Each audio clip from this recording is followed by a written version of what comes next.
First thing, I just want to loosen up a little bit. I'm here at this diversity conference, and there's lots of academic people here. And I just want to, first of all, just say right away, I'm not an academic.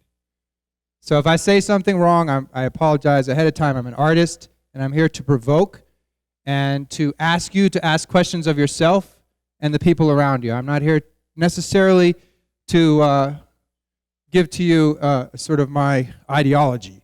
Now, the first thing I want to show you is the way that I began to develop my whole dance form, which is how I got to tour the world. Like, I got skateboarding on crutches to get around the block, but then when I started dancing on crutches, it took me around the world. And I developed a technique called Shannon technique, which is developed in my early childhood. In other words, when I was 5 years old, I started walking on crutches, and then people would smack me in the head and run away and go, aha. And then I had to figure out how to catch up with them. So I call that creative necessity, as opposed to the privilege of this creativity of spare time. In other words, when you think of creativity, you want to be a creative person. Well, what can I do? If I try to be creative, maybe I can make a painting. Sort of like an idea that you have that you want to be creative about.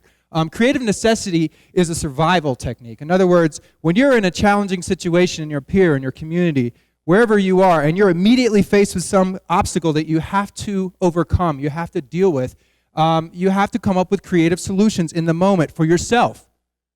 And that's the difference between creativity based on the privilege of spare time and creative necessity. So the history and basis of my movements are in creative necessity. I didn't make up a dance, sit down like, I'm going to make up a dance on crutches because that's cool. Like, nobody dances on crutches unless they have to. Okay? Or they're in Moby Dick, performing as a theater thing. But it's never because you have to. So the basis of this is based on my early childhood. And then as I became an adult, I got off the crutches when I was 12 years old.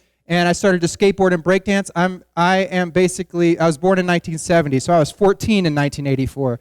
I was a central part of skateboarding and hip-hop cultures in that earlier generation in the 80s. So my hip-hop was like, like, ooh, a wall. Oh, there's a wall there. People use, that's the 80, that's the dance right there. Oh, I'm going to unzip the wall. And, hey, oh, I got your heart. Oh, I'm going to eat it.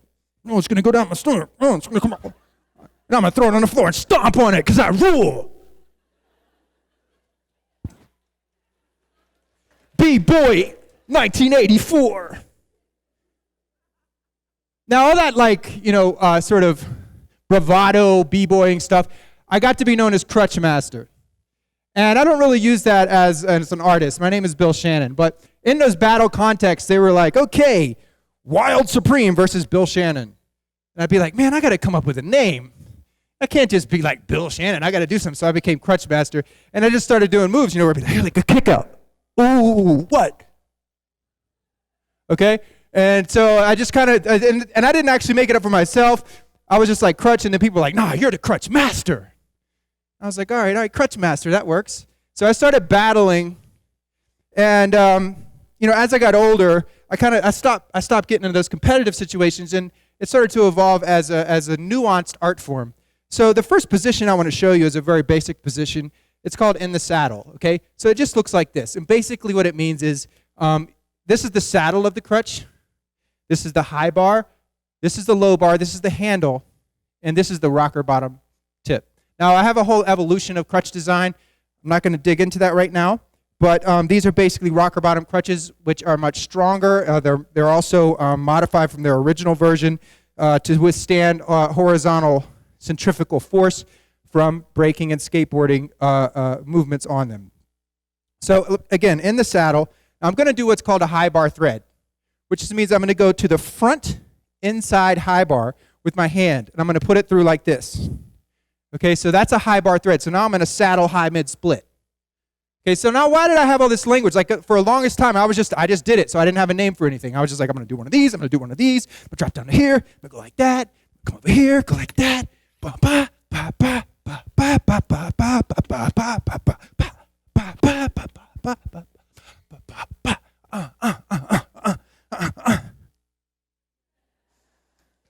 Okay. So one of the things that this is based on, in its root, is disability-based utilitarianism. Now that's a term that I invented because I didn't have a name for what it means when you're a disabled person and you have to get something done. It's really simple that everybody else takes for granted. I'm going to walk over here and I'm going to open the door. I'm going to grab the handle, turn it, and pull. Whoa! Well, disability-based utilitarianism means that that same utilitarian act in interacting with a very simple, object in space. But when you have a disability and you might have, let's say you use your elbow, and then to take the outside of your crutch, and you push the door open, turn, and go through the door. Okay? So disability-based utilitarianism is a pattern of movement. It is a way of doing things, and each person's disability defines their physical pathway. So depending on the type of disability you have, your physical pathway alters in public space. It's radically different from basically what's an able-bodied, normal construction of public space. Hi. How you doing? I'm also a freestyler, by the way. I never know what I'm going to say in these presentations. I never know what order things are in. And so, if there's any kind of objection, if you want to throw something at me, please feel free to do so. But yeah, we are here to go into the Shannon technique first. And then I have some video footage of some of the interactions that happen when you start performing Shannon technique in public space. And people are trying to decide whether it's a tragedy or it's a story of the great hero rising again from his crutched being. Oh no, he's in a double low mid. To the floor. Fresh.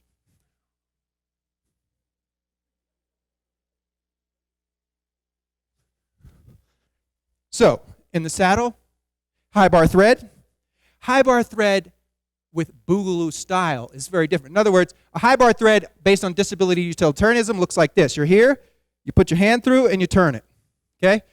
That's it. It doesn't really look like much, does it? But then if I'm dancing and I'm like, okay? So the different stylistics going into it influenced by street dance. So again, the pattern, the evolution of the form of this technique of in the saddle, high bar thread to high mid position, high bar thread to double high mids. So double high mids allow me a very different type of weight distribution. So it's an inverse physics of dancing. So when you think of dancing, you're running around on your legs and you're throwing your arms. Yeah, unless you're a modern dance and you're like, But I'm not modern dance, I'm street dance, so I try to keep it real clean. So let me just go through all the moves so so the next time you break your leg, you have something fresh to do. So you're in the saddle, high bar thread with the wrist. See the wrist? Not like, boom,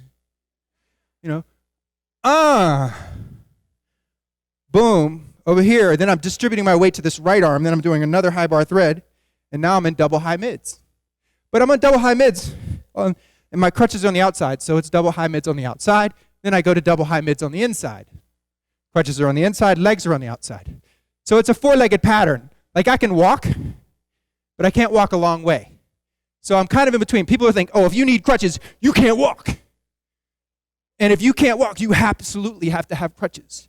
But sometimes you can't walk a long way, so you need crutches to help you walk, but you also don't really need crutches. So it's a very ambiguous state of affairs. So when I'm at the club dancing, I started defining different interactions based, like I said before, based on the fact that I'm performing this technique in public space and people are reacting to it. And they're like, what's going on?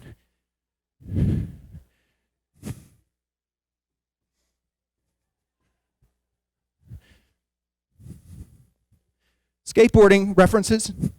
Finger flip toe stall. Do that again. Finger flip toe stall. Okay, now why do I do a finger flip toe stall on a crutch? Kick out, inside, heel hold, to back. That was failed. Now, once again, in the saddle, don't forget this one. Somebody's going to twist an ankle in here.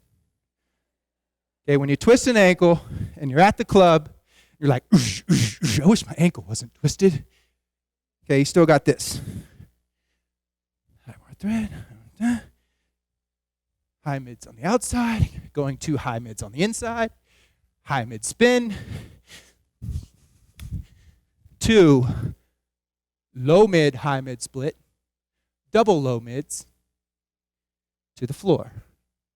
Low bar thread, double low bar thread to weird insect.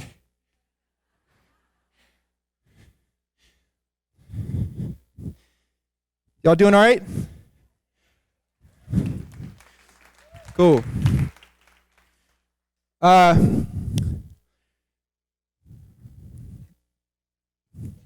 In the saddle, to the thread, double high mids on the outside. Shh, jeez.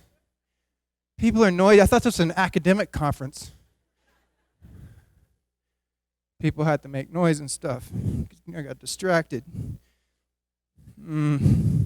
So this is just a high mid position. Again, if you're in the saddle, which most people are on crutches like this. Now, I have bilateral hip deformity. I call this validation, medical validation. Medical validation means that, people are looking at me like, oh, he doesn't really need those crutches. He's right, Sure, maybe he needs them a little bit, but he doesn't really need the crutches, doesn't really.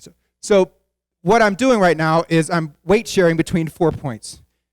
And what that creates for me is a very dynamic ability to shift my weight from this one crutch, so I can be just on one or on both, or here, or here, or here, like that. So there's this 4 points of distribution of weight, which gives the illusion. So when I do a glide, it'll look like this, like a moonwalk kind of thing. But gliding is different than the moonwalk. Moonwalk was that Michael Jackson thing like that. But gliding is a more dynamic form of moonwalk. But basically,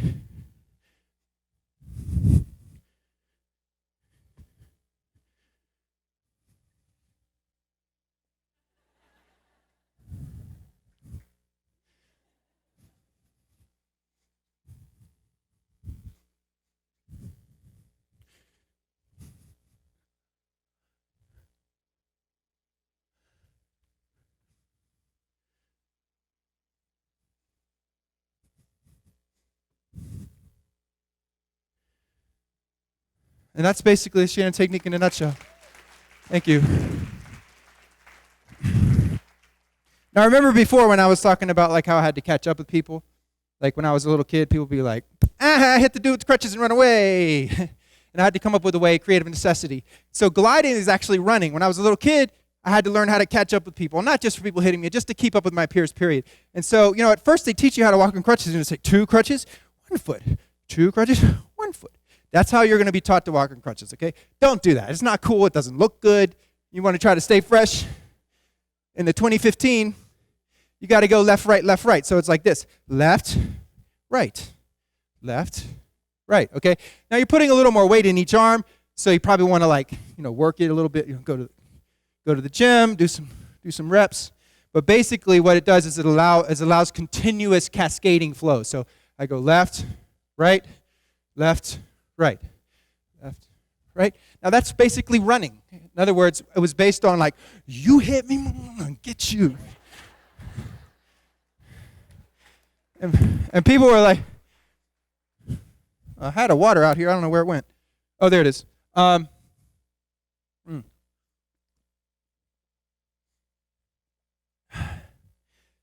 So once I took this dance out into the street, what happened was I opened up a can of worms. And the can of worms was about my relationship to able-bodied people, my relationships to the assumptions around what it means to be disabled, how disabled people should behave, and all the different ramifications of that in terms of sociology, psychology, politics, etc. Now, one of the things that I want to show on video, and I brought some video with me, is the nature of how I use this sort of ambiguous representation of disability to begin to discover different phenomena. And like I was saying before, one of the phenomena I defined was medical validation.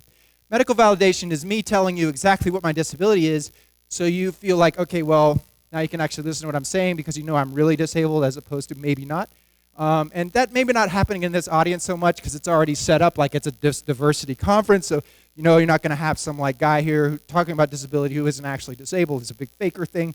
But still, I engage that a lot. So medical validation is, I have bilateral hip deformity from osteonecrosis of the head of the femur, from leg calf Perthes disease, starting in 1975 when I was first diagnosed at 5 years old, getting off of the crutches when I was about 11 and a half, 12 years old, and learning to walk again, getting into skateboarding, breakdancing, performance art culture. And then those two cultures also really tie really well into disabled lifestyle. In other words, you don't see a lot of like people in ballet who are physically disabled actually in a ballet company or touring as a ballet. It just doesn't happen very much. But disability fits into the ethos of street dance because it doesn't matter what your body is. All that matters is whether you're on beat and you're fresh. If you got those two components, if you're on beat, you're on the music, and your style is good, nobody cares. It's not about whether you're big. You could be big, you could be small, you could be short and tall, whatever disability you have. If you're keeping it real and you are able to participate in that culture, and I think that's why in 1984, right after getting off my braces and crutches, I was all of a sudden able to immerse myself in this culture that embraced me for what I was. And I was really into dancing, and then skateboarding as well as a culture where a skater ethos is where you establish your own individualistic path through public space. So, when you're disabled, you're doing the same exact thing. It's like, think about a skateboarder, like, oh, here comes that curve. What am I going to do? Am I doing ollie 180 to Smith grind? Well, when you're in crutches and you're carrying, like, how am I going to do this stairs? I'm going to do a rail lean to a high mid, step up the stair like this until I get up to the top and spin off. So it's the same like solving problems in real time. When you're in a battle and somebody pulls a move off, you got to come back with something. You can't have a prearranged, choreographed thing. It's just about freestyle mindset, which is exactly what this presentation is. So I'm going to go ahead and do some video. Does anybody have any questions first? I know they said 10-minute question at the end, but I'm going to go into the next thing. I just want to know if there's any questions out here at all. No? Okay. All right, cool. So after I started dancing and getting a lot of attention from the dancing, I got invited to Russia. And what they asked me to do in Russia was to be like it was a big academic conference on how to make Russia accessible. It was in Novgorod, Russia, which is the ancient capital of Russia. And so I went there and did these series of performances around sort of the performance of utilitarian acts in public space. So I went to this marketplace, and one of the first things it was called Regarding the Fall. And this is like 20 years ago, 15 years ago, but the work continued. So what you see here is an attempt to the rail slide. Now I'm applying a skateboarder ethos, radical relationship to urban architecture to a representation of disability in public space.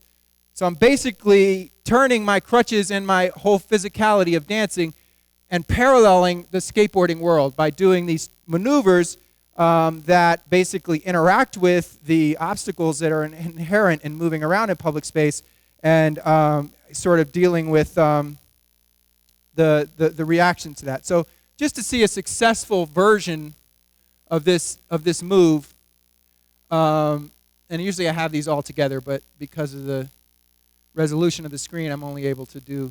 So you plant the crutch underneath your chest here. You get your toe wrapped on the inside, so you thread your toe to the low bar, and you slide down the rail. And then you come out. So that's basically a rail slide in a nutshell. Now what I was trying to do here did not work out. The crutch got trapped. Can you see the video okay out there? You can see it? I feel like it's a little washed out for me, but okay. So it got stuck. So then I started to change it into a Chaplin-esque type of thing. So I have these cascading references from street dance to Charlie Chaplin and also the different phenomenology that's involved in street performance. So this guy's like, oh my goodness, are you okay? You see him here. You see him looking.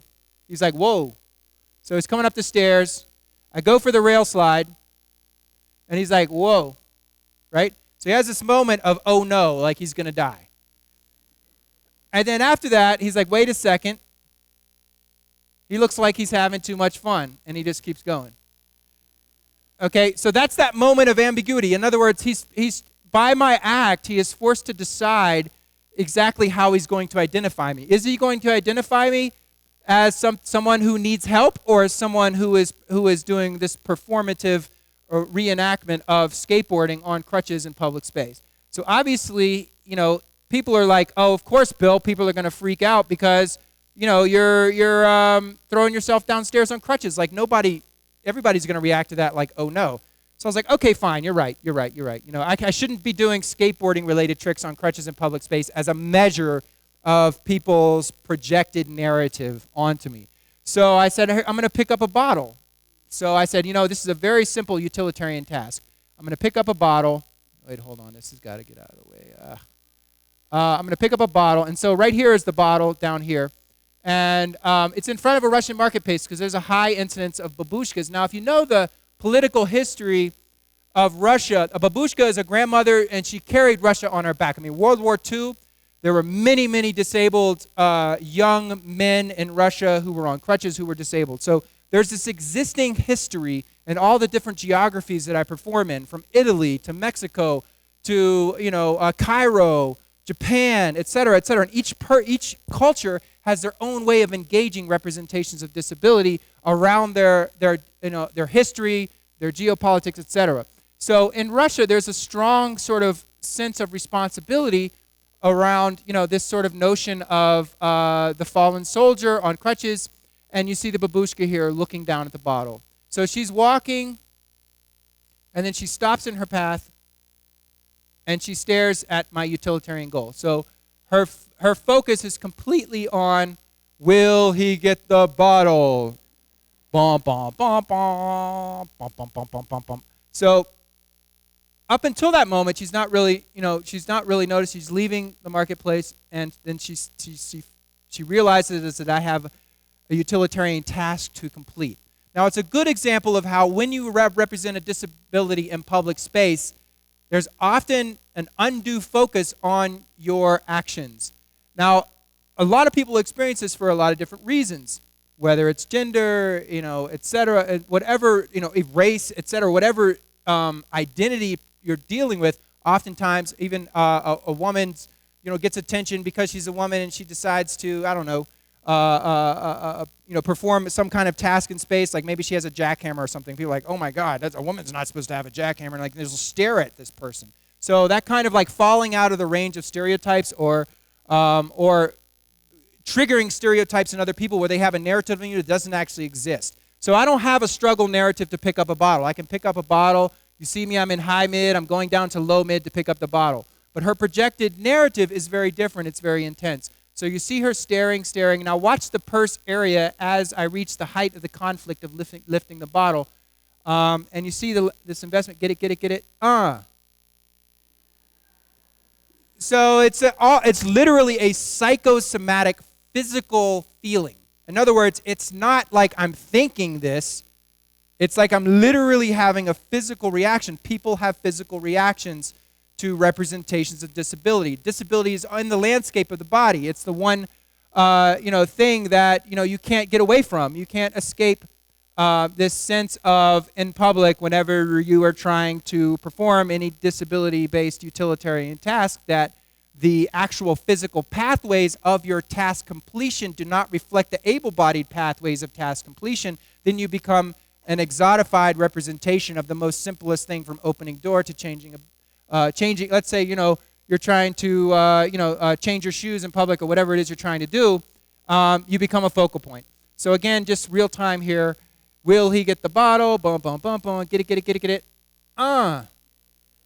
So she kind of goes through this, is he going to get it? This deep level of investment. Now, because she was so focused on my goal of picking up the bottle, she lost focus on her own goal.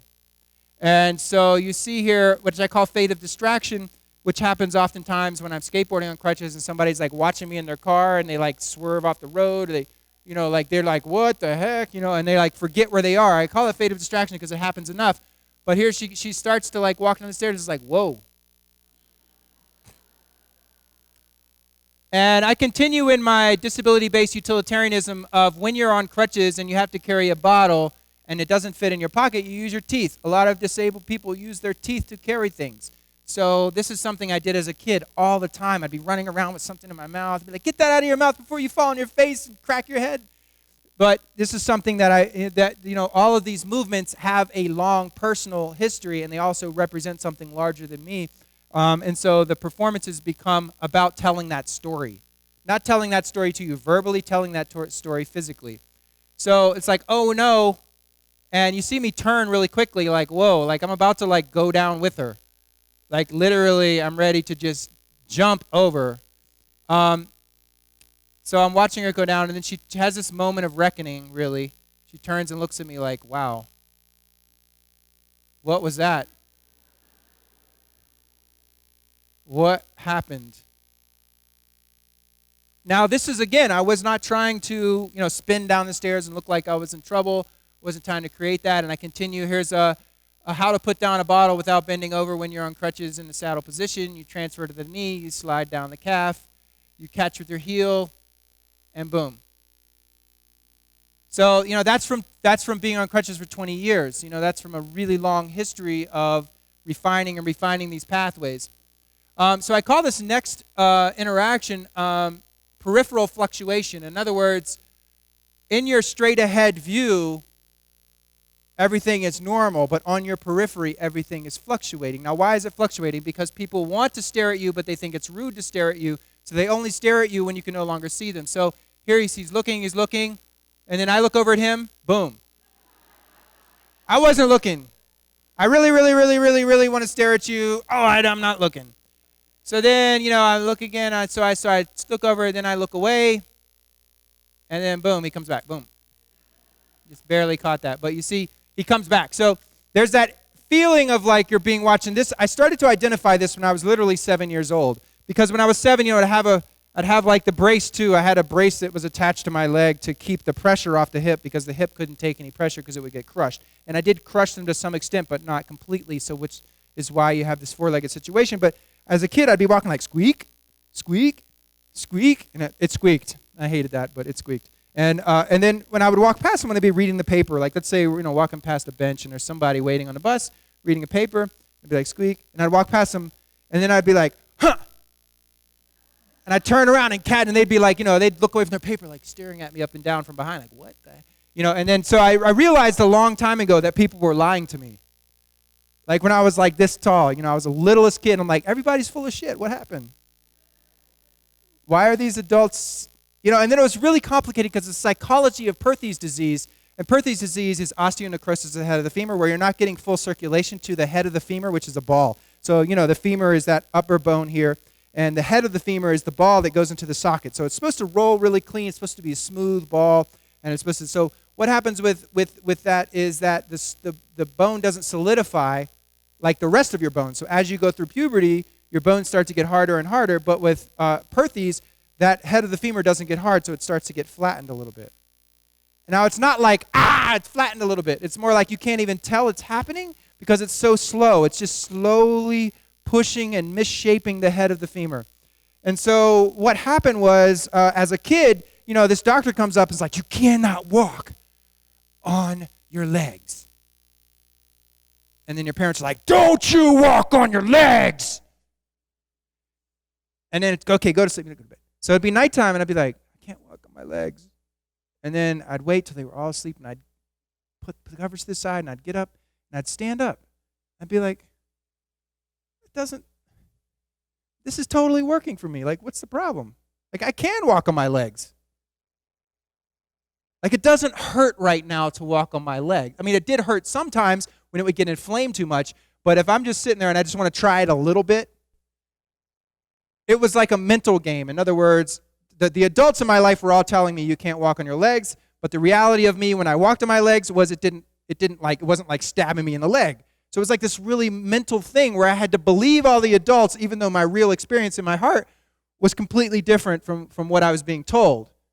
And that's very challenging. You can imagine for an 8-year-old who wants to run around and play, to be told you can't walk on your legs, but when you do secretly, until your little brother sees you and tells on you, walk on your leg, and it doesn't like mess you up like it's supposed to. It's supposed to be this horrible thing, and it's not. So you have to create this, you have to sort of have this dual reality of the psychology of Perthes that was really complicated. So, what happens when I'm performing this material, and I just want to show one more example. So I showed you, a projected narrative and the cascading references. So cascading references is skateboard reference into Chaplin-esque crumpling reference, Charlie Chaplin falling downstairs. And then the peripheral fluctuation, where you always have this fluctuation on the periphery and projected narrative of heroics and failure.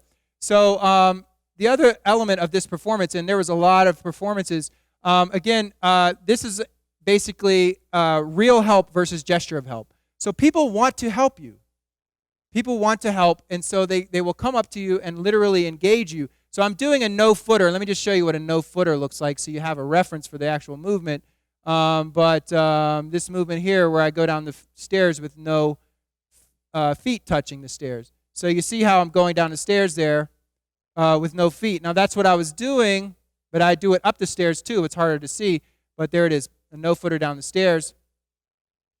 And so I was performing that material going back up the stairs, and I had this nonverbal intervention. In other words, and of course everybody's speaking Russian, and I'm like, da, нет, spasiba, пожалуйsta.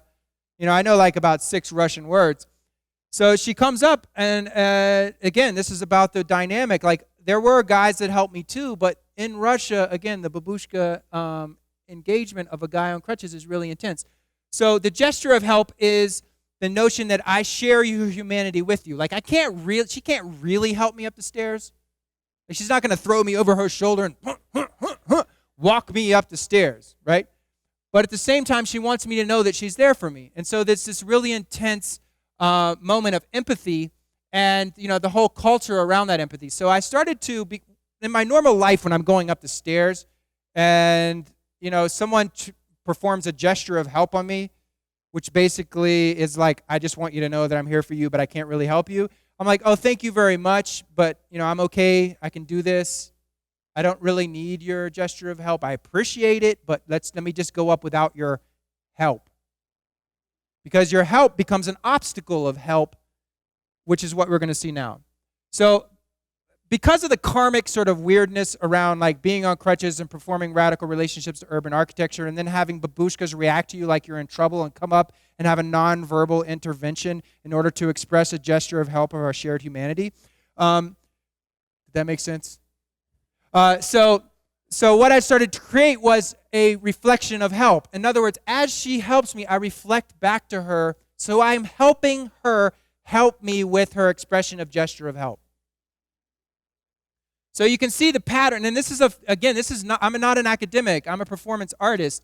So a lot of this is in physical pathways. This is performed research. This is not a paper, this is a performance that questions the same thing an academic paper might question, but without all of the semantics and the weird, like, that's the wrong word, you should have used this word because that word hurts my feelings, but this word doesn't. And even though that word's harder to say than this word, words are very important. But body language is older than words, and it came first. So when you really want to talk about something real, and it's as complicated as helping someone help you express their own gesture of help for you, it's a lot easier just to do it than to write it. So here I am, she's engaging me, she takes my inner elbow, and so you're going to see my right hand come up, boom, right there, and I'm going to help her right there. You see my reflection of help. And that's a very important part of what I do because of the sort of sense of like, you're taking advantage of their Good Samaritan impulse, Bill. That's a really mean thing to do. You should tell them right away. But I do tell them every day in my real life, and I created these performances to parallel my real life, to relieve the real pressure from my real life, and to embrace, to transform from being subject to being host. I am no longer subject to your obstacle of help. I am now hosting your obstacle of help, and therefore it is no longer an obstacle to me because I embrace it. I own it. Thank you. Yeah. And that's a very important point. Thank you. So I'm reflecting her help, and I'm allowing her to express her own narrative of what she thinks I might need to get up the stairs.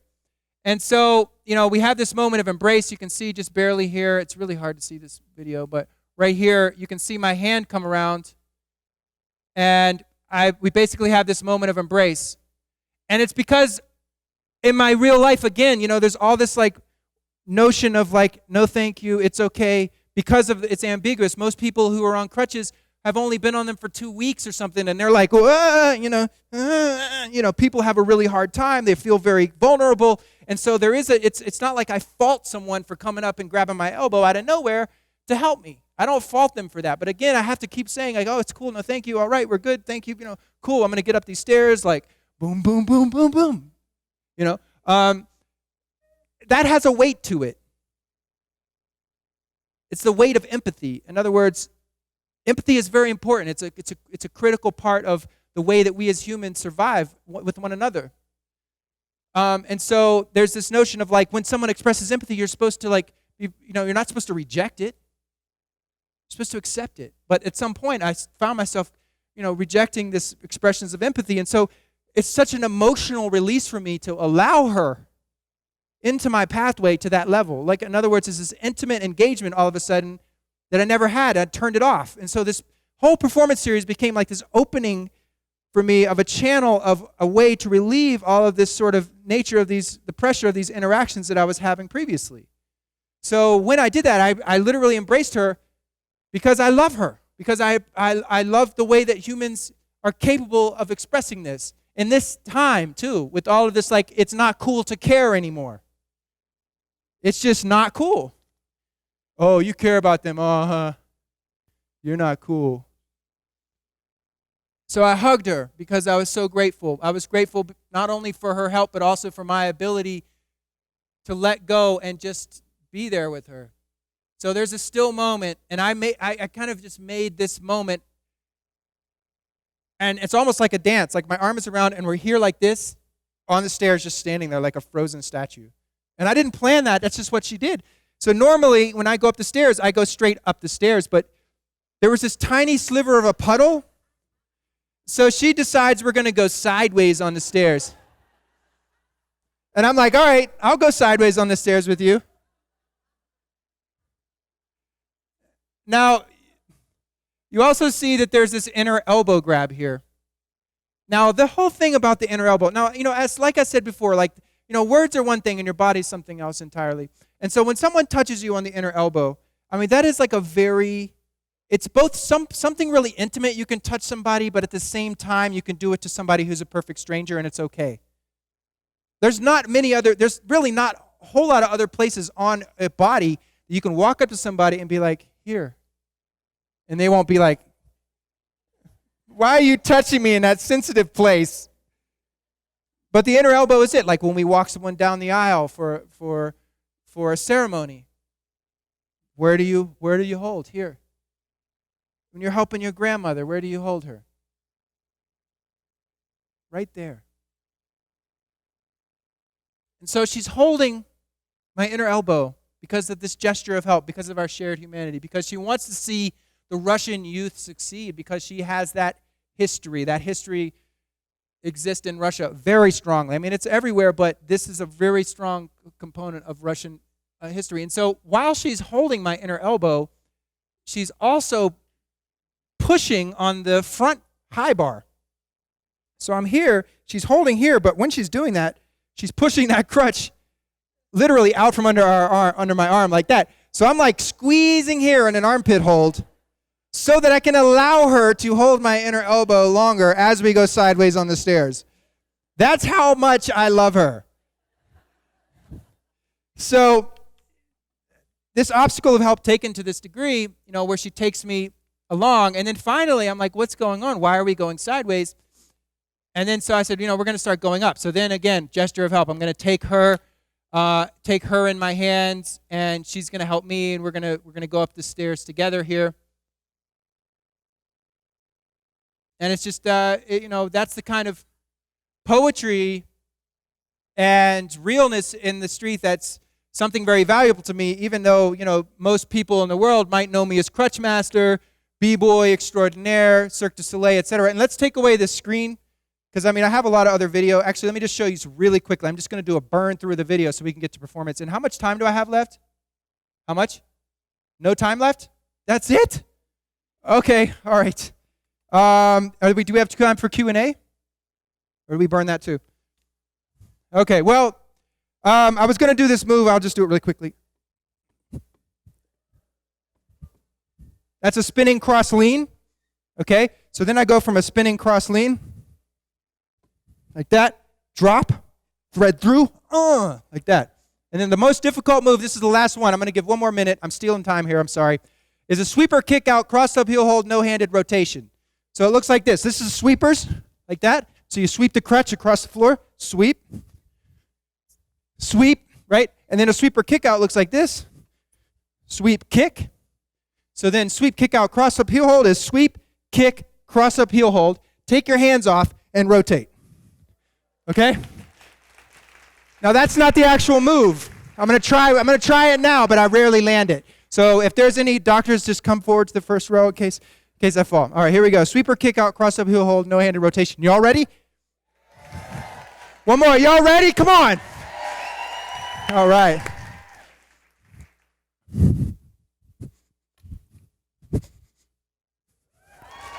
Thank you.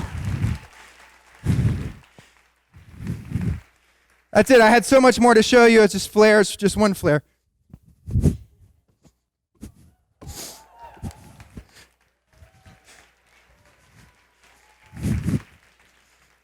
All right, that's it. I ate up too much time. You're all talking about stuff. One more? Oh, I got time for one more. All right, I got this 360 dog leg. I call it a dog leg because the shape of the style. So, I'll be up rocking, battle, boom, boom, boom, boom, boom, boom, and then I'll go to a dog leg like this. Right? So what I try to get is a 360 dog leg. So I take this dog leg, right, and I spin it 360. But it's really hard to get that float time. So it's like, that's what you want. Like it's actually you press slow-mo on a video, but you didn't. So here we go, 360 dog leg. Y'all ready? Come on, man, I cannot hear you. All right, cool. Wake you guys up a little bit, it's early. All right, 360 dog leg, here we go. Now it's supposed to be clean too. It's not like, all messed up and crunchy looking. It's supposed to look really fresh. So if it's not fresh, do not clap.